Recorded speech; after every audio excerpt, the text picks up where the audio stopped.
구원은 상대평가입니까? 절대평가입니까? 절대평가예요. 구원은 다른 사람과 비교해서 내가 뛰어나기 때문에 구원받은 것이 아닙니다. 하나님이 가지고 계신 절대적인 기준이 있고, 하나님은 우리에게 은혜를 베풀어 줌으로 말미암아 절대평가의 구원을 받은 거예요. 그래서 천국 가면 깜짝 놀랄 거예요. 저 사람도 천국에 들어왔어? 내가 볼 때는 천국에 올 만한 사람이 아닌 것 같은데, 아닙니다. 하나님은 그런 사람에게도 은혜를 베풀어 주심으로 절대적인 구원을 받습니다. 예수님이 바리새인과 세리 두 사람이 성전에 올라가 기도하는 비유를 말씀하십니다. 바리새인은 따로 서서 기도합니다. 하나님, 나는 다른 사람들, 토색, 불의, 간음하는 자들과 같이 앉습니다. 이 세리와도 같이 앉음에 감사합니다. 나는 일에 2번씩 금식하고 또 소득의 11조도 드립니다 라고 기도했어요. 얼마나 훌륭합니까? 그런데 세리는 멀리 서서 감히 눈을 하늘로 쳐다보지도 못하고 가슴을 치며 기도했답니다. 하나님이여, 불쌍히 여기소서. 나는 죄인이로소이다. 분명히 종교적으로 보면 바리새인이 의롭고 바리새인이 하나님께 칭찬받아야 돼요. 그때 예수님께서 이 비유의 결론을 내리십니다. 내가 너희에게 이르노니 이에 저 바리새인이 아니고 이 사람이 의롭다 하심을 받고 그의 집으로 내려갔느니라. 아멘. 세리, 죄인이라고 손가락질 당했던 그 사람이 의롭다 하심을 받았다는 거예요. 여러분, 예수님도 절대평가를 내리고 계십니다. 신앙생활 하실 때 옆에 있는 사람들과 비교하지 마십시오. 오직 하나님께 믿음으로 인정받으려고 하는 여러분 되기를 축원을 드립니다. 구원과 믿음은 서로 연결되어 있어요. 구원이 절대평가라면 하나님은 내 믿음도 어떻게 보십니까? 하나님이 내 믿음을 절대적인 믿음으로 인정하시기를 원하신다는 거예요. 여러분, 우리 인생에는요, 예수 믿고 살아가다 보면 두려운 일을 만날 때가 있습니다. 원치 않는 인생의 절망을 만날 때가 있어요. 그때 비로소 우리의 믿음이 발휘돼야 되는 거예요. 하나님은 우리의 삶 속에 어려움을 허락하실 때가 있어요. 왜 그렇게 허락하십니까? 바로 그 시험을 감당할 수 있도록 해주시는 하나님이라 그랬어요. 무엇으로? 내게 주신 믿음으로 말미암습니다. 믿음이 있으면 반드시 역사가 있어요. 그리고 하나님은 우리를 그런 상황 속에 넣어주시면서 우리에게서 절대적인 믿음을 보시기를 원하셔요. 우리나라 곳곳에는 순교지들이 참 많아요. 일제시대 때도, 그리고 6.25 한국전쟁 때도 순교를 당한 많은 신자들과 교회들이 있습니다. 여러분, 화성에 가면 제암리 교회라고 있어요. 잘 아실 거예요. 3.1 운동에 참여했다는 이유로 일본 군인들이 성인 남자 21명을 이 제암리 교회로 몰아넣고 못을 박습니다. 못 나오게. 그리고 석유를 끼얹고 불을 질러버려요. 고통스러운 현장이 만들어집니다. 그때 살고자 창문으로 뛰어나온 주민을 총으로 쏴서 모두 21명이 그 자리에서 죽습니다. 여러분, 그 가운데는 성도들도 많이 있었어요. 이 일을 겪는 성도나 그들의 가족들이 어떤 심정이었겠습니까? 하나님이 정말 살아계신가? 하나님이 살아계시다면 왜 나에게, 우리에게 이런 끔찍한 일을 만나게 하실까? 당사자와 가족들뿐만이 아니라 주변에 있는 사람들이 어떻게 보았을까요? 야, 예수 믿으면 저렇게 되는구나. 그렇습니다. 우리가 예수님을 믿으면 어려운 일을 안 당하는 게 아니에요. 우리에게도 질병이 찾아오고 사고가 있고 뜻하지 않는 인생의 풍파가 너무나 많이 밀려옵니다. 그럴 때 인간인지라 연약함으로 하나님 살아계신가? 하나님이 나를 지금 구원하셨고 붙들고 계신가? 의심할 때가 있죠. 분명히 우리도 그런 시간, 그런 자리에 설 때가 있을 겁니다. 그때 어떤 신자는요, 어려울수록 믿음이 강해집니다. 하나님이 지켜주시고 반드시 하나님이 건져주실 거야. 하나님을 향한 믿음을 가지고 나가는 신자가 있는가 하면 믿음이 있는 것 같았는데 그 상황 속에 믿음을 던져버리는 신자도 나온다는 거예요. 한국 전쟁 당시에 강경에 병천교회라고 있습니다. 이 교회는 66명의 순교자가 나옵니다. 당시 교회에 정수일 집사라는 여집사님이 계셨어요. 믿음이 아주 좋은 집사님이에요. 바로 이 강경에 공산의 세력이 들어와서 예수 믿는 사람들을 이제 잡아 죽이기 시작했어요. 66명의 사람들을 구덩이를 파놓고 이 이수일 집사에게 물어봅니다. 예수님을 믿지 않으면 살려주겠다. 하지만 집사님은 이렇게 말했습니다. 공산당은 반드시 패전하니 회개하고 예수를 믿으시오. 그러자 공산당이 죽창과 돌과 여러 가지로 66명의 교인들을 찔러 죽이고 그렇게 해서 구덩이에다가 다 묻어버렸어요. 거기에는요, 이 집사님의 시부모님, 시동생, 아들, 딸, 조카 포함해요 66명이 있었어요.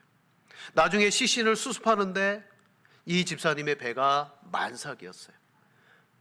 아들을 안고 죽었어요. 간증하기를 집사님이 마지막에 이렇게 말했답니다. 주여, 내 영혼을 받으소서. 자, 아름다운 순교의 현장이죠. 근데 문제가 있어요. 그 남편 되었던 우재학, 저랑 이름이 똑같아요. 우재학 집사라고 있어요. 마침 남편은 가족들이 다 순교하고 죽임을 당할 때 어떻게 해서 피신의 자리에 있었습니다. 여러분, 이 두 부부는요, 처녀 총각 때 교회를 너무 잘 섬겼어요. 그러니까 목사님이 너무 예쁘니까 서로 부부의 연을 맺어준 거예요. 마침 순교 당시 이 남편 집사님은 잠시 몸을 피했다가 죽음을 면했습니다. 돌아와 보니까 일가족이 다 죽임을 당한 거예요. 시신을 수습하고 장례를 치르고 그 남편 집사님이 어떻게 했을까요? 믿음에서 떠나버렸어요. 교회를 떠나고 신앙에서 떠났습니다. 하나님이 살아계시다면 어떻게 이럴 수가 있나? 여러분, 어떤 이는 그 고난과 핍박 앞에 하나님이 살아계시다라는 절대적인 믿음으로 나아간 성도가 있는가 하면, 하나님이 살아계시냐? 우리에게 어떻게 이럴 수 있느냐?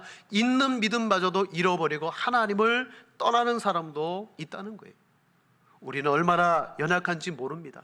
지금은 평안하고 다 좋기 때문에 하나님을 향하여 예배도 하고 찬송도 하고 있지만, 지금 내 목 앞에 칼이 들어오고 내 삶에 고난의 깊은 수렁이 놓여 있을 때, 여러분, 우리의 믿음은 시험을 받게 되어 있다는 것입니다. 반드시 우리의 인생에는 말할 수 없는 고난과 고통이 찾아올 때가 있습니다. 순교라는 극단적인 시험의 자리가 아닐지라도 어떤 이는 질병으로, 어떤 이는 사고로, 또 어떤 이는 인생의 무거운 여러 가지 문제들로 인하여 정말 죽는 것이 더 나을 정도의 그러한 위협과 시험을 우리가 받게 돼요. 시편의 말씀에 다윗의 시편이 아주 많습니다. 그는 전쟁도 많이 겪었고 그러다 보니까 주변에 원수들이 아주 많았어요. 시편 22편에 보면 또 원수들에 의해서 핍박을 당하고 다윗이 멸시를 당할 때, 그도 인간이기 때문에 뭐라고 고백합니까? 하나님이 내 기도를 듣고 계신가? 하나님이 살아계신가? 하나님이 정말 내 기도를 들으시고 나를 도와주시는가? 자, 우리 시편 22편 1절 2절 같이 한번 읽겠습니다. 네, 하나님이여,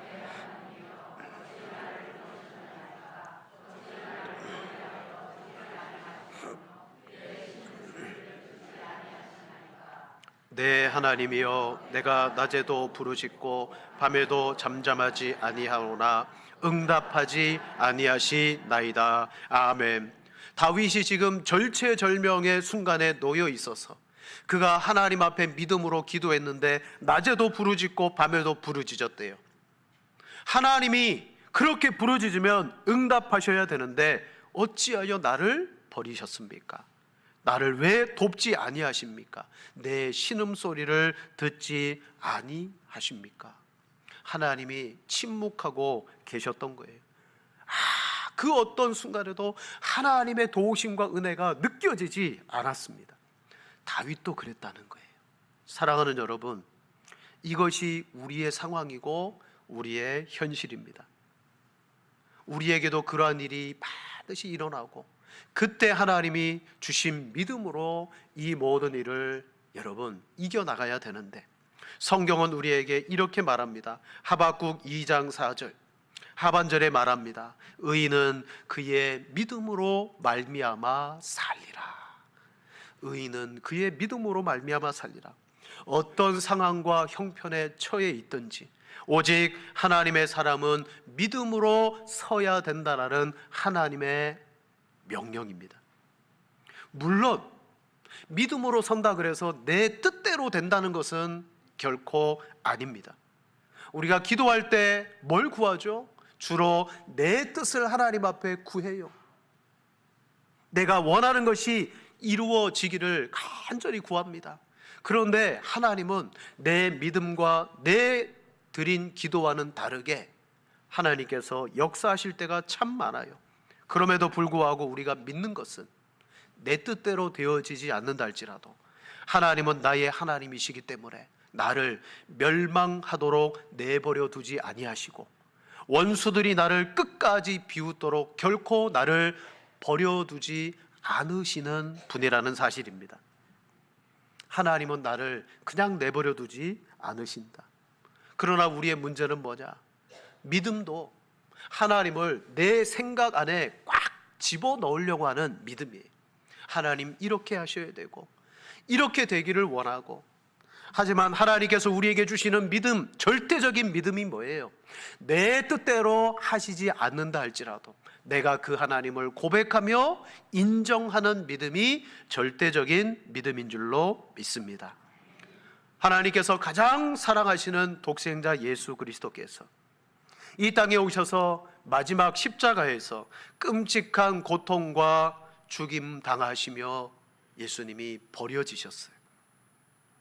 예수님께서 이 땅에 오셨을 때 몇 번이나 제자들에게 왜 내가 왔는가에 대해서 분명하게 말합니다. 나는 죽기 위해서 왔다. 죽음으로 죄인들을 섬기시기 위해서 왔다. 그걸 잘 표현한 말씀이 요한복음 12장 23절 4절 말씀입니다. 예수께서 대답하여 이르시되 인자가 영광을 얻을 때가 왔도다. 내가 진실로 진실로 너희에게 이르노니 한 알의 밀이 땅에 떨어져 죽지 아니하면 한 알 그대로 있고 죽으면 많은 열매를 맺느니라. 아멘. 예수님은 왜 오셨는지, 앞으로 내 앞에 무슨 일이 있는지 아셨어요. 즉 자기가 죽음으로 말미암아 많은 열매가 맺혀질 것을 바라보았습니다. 그런데요, 예수님께서 막상 십자가를 지시려고 할 때 예수님도 인간적인 고통과 절규를 하나님 아버지께 드리더라고요. 겟세마네 동산에서 땀방울이 핏방울이 되도록 기도했어요. 그때 예수님이 드린 기도의 핵심이 무엇입니까? 솔직히 기도했어요. 솔직히 이 잔이 제게서 멀어졌으면 좋겠습니다. 그러나 아버지의 뜻이거든. 누가복음 22장 42절에 말합니다. 이르시되 아버지여 만일 아버지의 뜻이거든 이 잔을 내게서 옮기시옵소서. 그러나 내 원대로 마옵시고 아버지의 원대로 되기를 원하나이다 하시니. 아멘. 그 힘들고 고통스러운 잔 십자가를 솔직히 예수님도 지기가 버거우셨던 거예요. 그래서 하나님 앞에 기도했어요. 하나님의 뜻이면 옮겨 주십시오. 하지만 다만 내 원대로 마시고 아버지의 원대로 되기를 원하나이다. 바로 예수님도 아버지 하나님 앞에 절대적인 믿음의 기도를 들으신 겁니다. 그렇습니다. 여러분, 우리의 믿음은 내 뜻대로 되는 것이 아니라 아버지의 뜻을 이루는 것인 줄로 믿습니다. 사람은 누구나 자기의 뜻을 찾습니다. 그러나 하지만 정말 믿음의 사람은요, 최종적으로는 아버지의 뜻을 구하게 돼요. 실은 순교의 자리에 갔을 때 지금 우리가 생각하면, 야, 정말 내가 그 순교의 자리에 있으면 나도 그렇게 할 수 있을까? 그런데요, 그 자리에 가면 하나님이 내게 주신 믿음이 있어요. 그 믿음이 나로 하여금 고백하게 하고 순교하게 할 수 있도록 하나님의 성령이 도우시기 때문에 그런 역사가 일어나는 거예요. 여러분, 우리 안에 믿음이 정말 얼마나 있나? 내 믿음이 하나님이 인정할 만한 절대적인 믿음인가? 우리는 의심이 들 거예요. 도대체 절대적인 믿음은 얼마나 커야지 그 믿음을 절대 믿음이라고 부를 수가 있을까? 한 번은 예수님께서 믿음에 대해서 이렇게 말합니다. 너희의 믿음이 겨자씨만 하더라도, 너희의 믿음이 겨자씨만 하더라도. 마태복음 17장 20절이에요. 주님은 우리의 믿음이 겨자씨만 해도 놀라운 역사가 일어날 것이라고 하셨습니다. 다 같이 한번 읽겠습니다. 이르시되 너희 믿음이 작은 까닭이라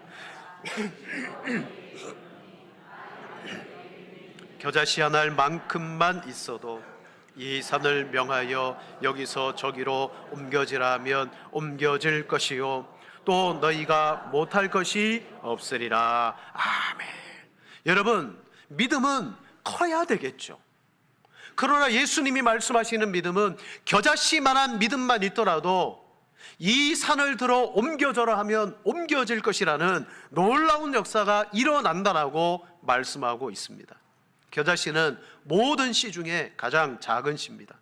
겨자씨가 아무리 작아도 역사가 일어날 수 있는 것은 이 씨 속에 생명이 있기 때문이에요. 여러분, 믿음은 생명입니다. 여러분 안에 있는 믿음은 내가 볼 때는 작고 보잘것 없는 것 같아요. 내가 예수 그리스도를 믿어 구원받게 된 그 믿음은 어떤 믿음입니까? 내가 노력해서 만들어진 믿음입니까? 하나님이 내게 주신 믿음입니까? 하나님이 주신 거예요. 바로 그 믿음으로 내가 구원받았습니다. 그렇다면 여러분 속에도 믿음이 있는 거예요. 겨자씨가 있고 금덩어리가 있어요. 주먹만한 금이 있어요. 둘을 땅속에다 묻었습니다. 어느 것에서 싹이 납니까? 겨자씨죠. 금은 비싸기는 하지만 생명이 없잖아요. 겨자씨는 생명이 있다는 거예요. 여러분 속에 믿음이라는 생명의 씨앗이 담겨지고 심겨졌어요. 자, 여러분 안에 이 겨자씨만한 이 믿음이 있는 줄을 어떻게 알겠습니까? 저는 이 주일 아침 모든 것을 폐하고 예배의 자리에 나와 하나님을 찬송하고 예배하는 여러분, 이 예배 속에 여러분의 믿음이 표현되는 줄로 믿습니다. 지금 내가 해야 될 일이 산더미 같아요. 내 짐의 등에는 무거운 짐이 지금 놓여 있어요. 그 문제 해결하기도 버거운데 이 시간 나와가지고 예배를 드린다? 이게 믿음이 없으면 못하는 일이에요. 또한 여러분에게 어떤 일이 일어나면 여러분은 즉각적으로 기도로 나아가지 않습니까? 야, 이건 기도밖에 없어. 하나님 앞에 기도로 해결해야 돼. 기도의 마음이 내 속에서 일어난다는 것은 여러분 속에 생명의 믿음이 있다는 거예요. 사랑하는 여러분, 믿음은 수치로 어떻게 잴 수 없습니다. 그러나 이 생명의 믿음이 여러분 속에 있으므로 내가 어떤 일을 만날 때마다 이 믿음이 역사해서 하나님이 인정하시는 절대적인 믿음으로 여러분 세워질 줄로 믿습니다. 믿음이 있으면 아무리 힘들고 어려워도 하나님의 역사가 나타납니다. 내가 믿고 기도하면 그 믿음은 때가 되면 반드시 열매를 맺습니다. 그러므로 사랑하는 성도 여러분, 낙심하지 마시기를 바랍니다. 지금 내가 겪고 있는 어려운 환경과 상황만 바라보시고 두려워하지 마시기를 바랍니다. 하나님이 내게 주신 믿음의 씨앗이 생명으로 역사하고 있기 때문에 이 믿음으로써 하나님을 바라볼 수 있는 여러분이 되시기를 축원을 드립니다. 요한계시록 3장에 보면 오직 칭찬만 받았던 빌라델비아 교회가 나와요. 주님은 어떤 점에서 이 교회를 칭찬하십니까? 계시록 3장 7절에 말합니다. 내가 내 행위를 아노니 내가 작은 능력을 가지고서도 내 말을 지키며 내 이름을 배반하지 아니하였도다. 아멘. 이 교회가 칭찬받는 포인트는요, 너에게 있는 작은 능력 때문이다. 큰 능력이 아니에요. 너희는 작은 능력만 있는데 그것으로도 내 이름을 배반하지 않았다. 말씀을 지켰다는 거예요. 믿음의 고백을 지켰다는 거죠. 여러분, 능력이 작아도 이와 같은 일을 할 수 있습니다. 주님은 그 작은 능력을 칭찬하시고 인정하세요. 오늘 본문에 다니엘의 친구들입니다. 사드락, 메삭, 아벳느고.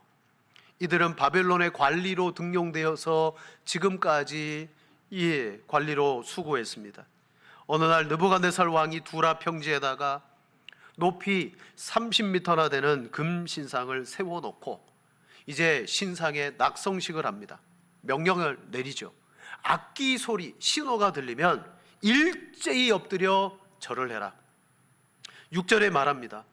누구든지 엎드려 절하지 아니하는 자는 즉시 맹렬히 타는 풀무불에 던져 넣으리라 하였더라.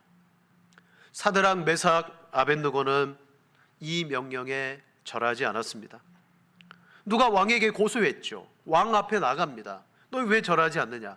이제 다시 기회를 줄 테니 똑같이 악기 소리가 들리면 절을 해라. 그러면 내가 너희를 살려주겠다. 이때 이 세 친구들이 뭐라고 고백합니까?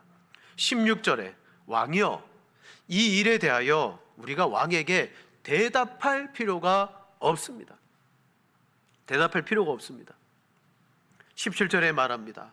왕이여, 우리가 섬기는 하나님이 계시다면 우리를 맹렬히 타는 풀무불 가운데서 능히 건져내시겠고 왕의 손에서도 건져내시리이다. 아멘. 계시다면, 가정법이 아니에요.